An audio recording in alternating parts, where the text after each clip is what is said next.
is it, huh? Everything in my life has been leading up to this point. I believe I am ready for this. Captain, you have an uncanny talent for complicating my life. You've been working with Dr. Wells from the beginning. When we moved to arrest him, he was prepared. I lost good soldiers in the attempt. You've disrupted the balance of power. You've upset the natural order of things. You've introduced uncertainty, and there is nothing I despise more than uncertainty.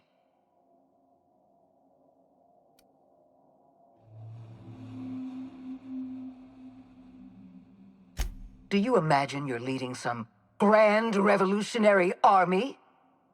The iconoclasts and MSI have put aside their differences and attacked the prison together.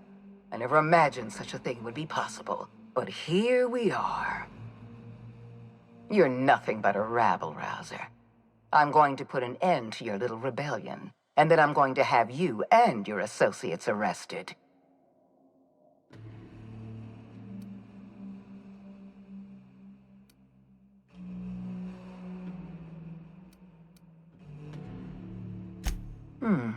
You make a nuanced and compelling argument.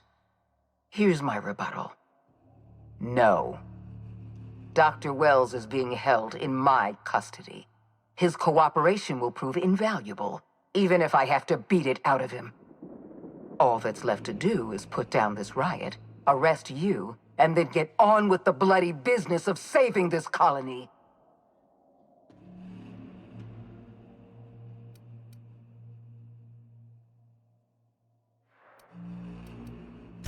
In that we are in agreement. An end to violence is precisely what I want. An end to chaos. An end to senseless loss of life. The only obstacle standing in my way is you. You were one of my finest agents once. I don't want to destroy you. Turn yourself in, and I may yet show clemency.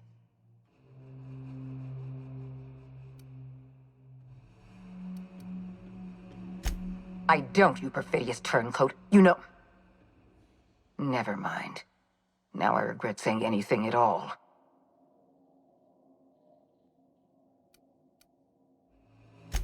Fair enough. I'm giving you exactly one chance to parley with me. Interesting that you think I'm going to die here. I believe I'm more than capable of taking you on.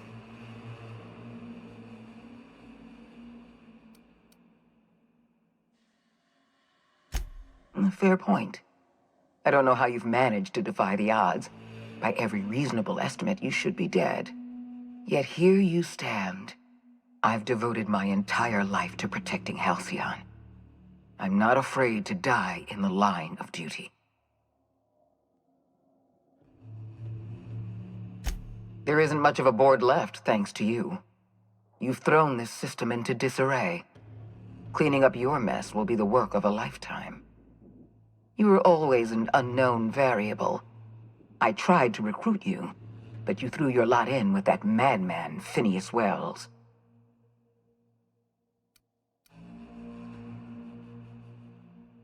I'm aware of Dr. Wells' plan. Revive some brilliant scientists and engineers from the Hope and work with them to save the colony. He's already revived you, after all. 50 or 60 years ago, I might have agreed with you.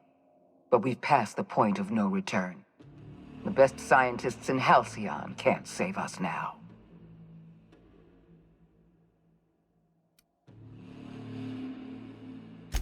I appreciate your confidence, Captain. But so long as you're allied with Dr. Wells, we can never work together. I haven't given up on the program yet. You've caused some complications, but I can improvise. I can fix this. I haven't lost control of the labyrinth yet. Our security system is still operational. I can still put a stop to you.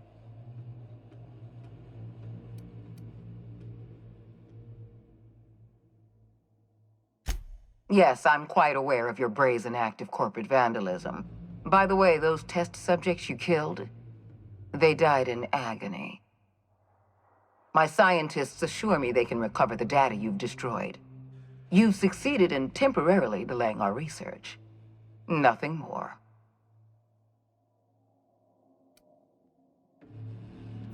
That isn't true. It can't be. You're trying to manipulate me. That experiment was absolutely essential to the program. My scientists assured me they were close to a breakthrough. They gave me their word. Damn you. You are telling the truth. My scientists have been lying to me, and I was stupid enough to trust them at their word. We're going to have to start all over again. All that research, all those experiments. You've set us back decades. I don't see any reason to continue arguing with you. I know when I'm beaten. The only thing left to do is surrender with dignity. Congratulations, Captain. You've outplayed me.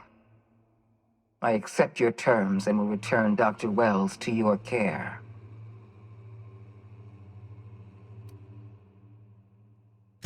I just hope you've made the right decision. The fate of the colony is in your hands now. I bid you farewell, Captain.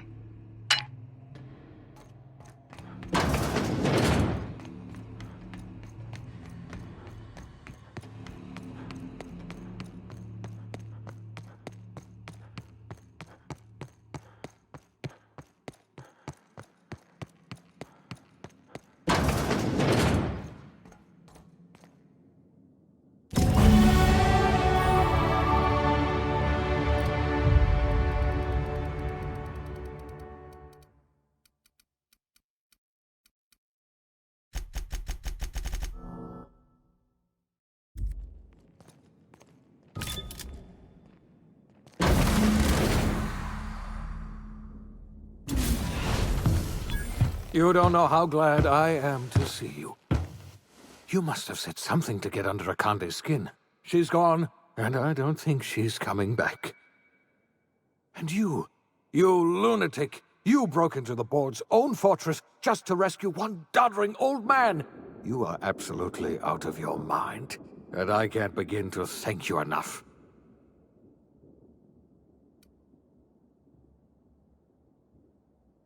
Ah! All in a day's work for you, huh? You've broken the board's stranglehold on this colony, and you saved my life. But there's still so much we have yet to accomplish. You and I are going to have to work harder than ever to save Halcyon. I'm afraid the situation is far worse than any of us ever anticipated.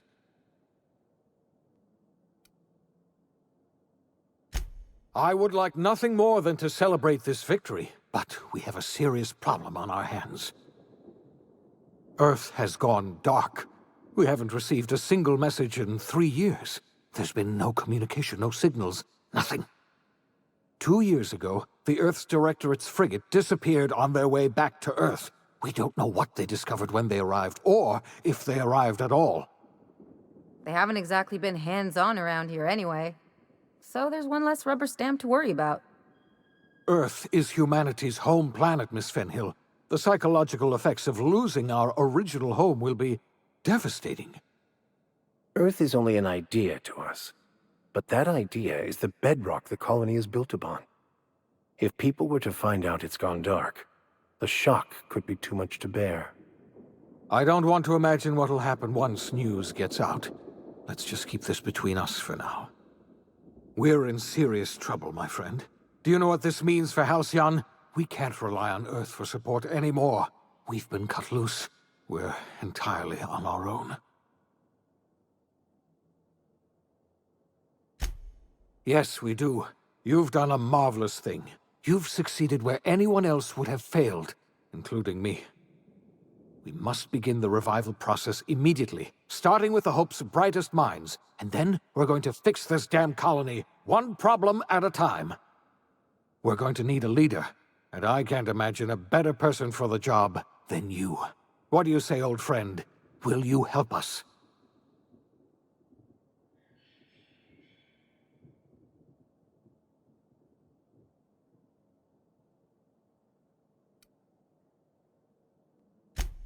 The chairman? I don't know why you let that heartless creature live, but I'll have to trust your judgment. You're the best thing to ever happen to Halcyon. If you want to take it upon yourself to lead this colony, you have my support. We're not a colony any longer, are we? Our last connection to Earth has been severed, and so we have been set free. Our future is uncertain, and no one knows what tomorrow holds. Exciting, isn't it?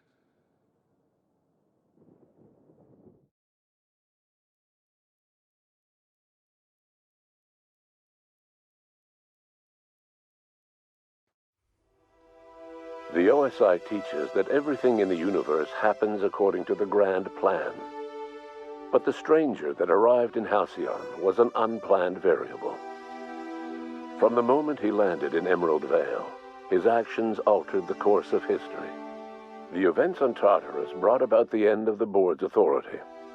But the board's mistakes would haunt the colony for decades to come. The damage they left behind would require the work of a generation to repair.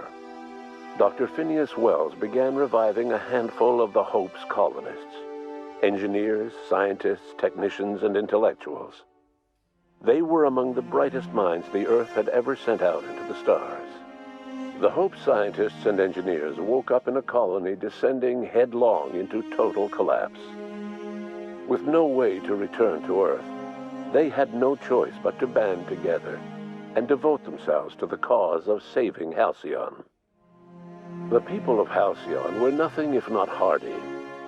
In the absence of the board's authority, many of the colony's settlements banded together with a single purpose in mind: survival.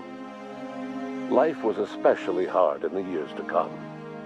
Some towns dissolved by attrition and starvation, but most of them found a way to carry on. In the years to come, Halcyon was forced to reckon with its newfound freedom.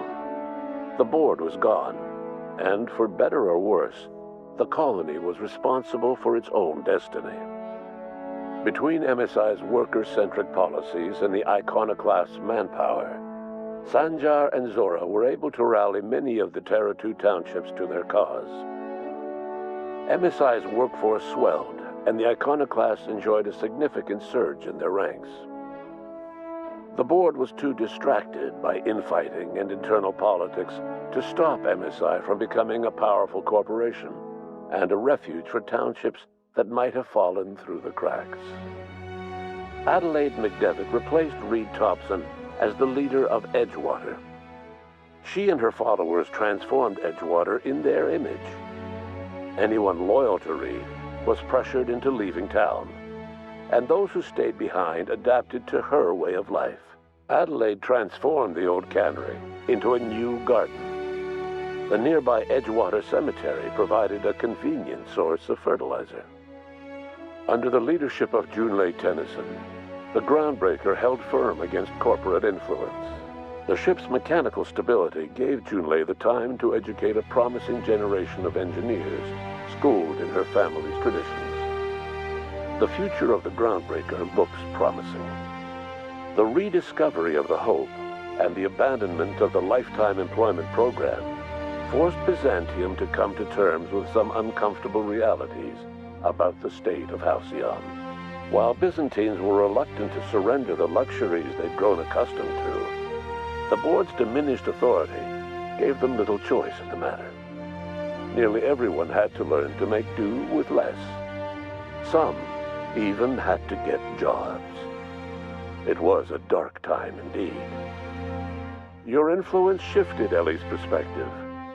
She finally admitted, albeit grudgingly, that she just might need other people. Sometimes. With a steady income from the life insurance payouts, she was finally able to afford a ship of her own. She hired a small crew and flew supply missions to communities on the fringe. Some of them were even legal. Life in Halcyon was sobering for Felix Millstone. The grand revolution he dreamed of never came.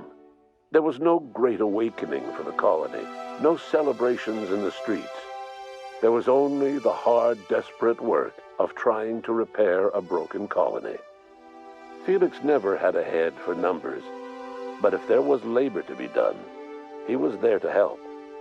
Eventually, Felix realized that the work of a revolution was done with two hands. As much as he enjoyed his adventures aboard the Unreliable, the vicar, known as Max, eventually decided that it was time to move on, to live out the life he had sought so long to create. He knew there were many in the colony who carried burdens much worse than the ones he had struggled with, and he devoted himself to easing their suffering wherever he could. He only ever took up arms again to defend the defenseless. Unshackled from a lifetime of striving and fighting the universe and himself, Vicar Maximilian de Soto was finally at peace. Once the matter with the Hope colonists was resolved, Junlei bashfully asked Parvati if she'd like to join her permanently on the Groundbreaker, and Parvati enthusiastically, if somewhat awkwardly, agreed.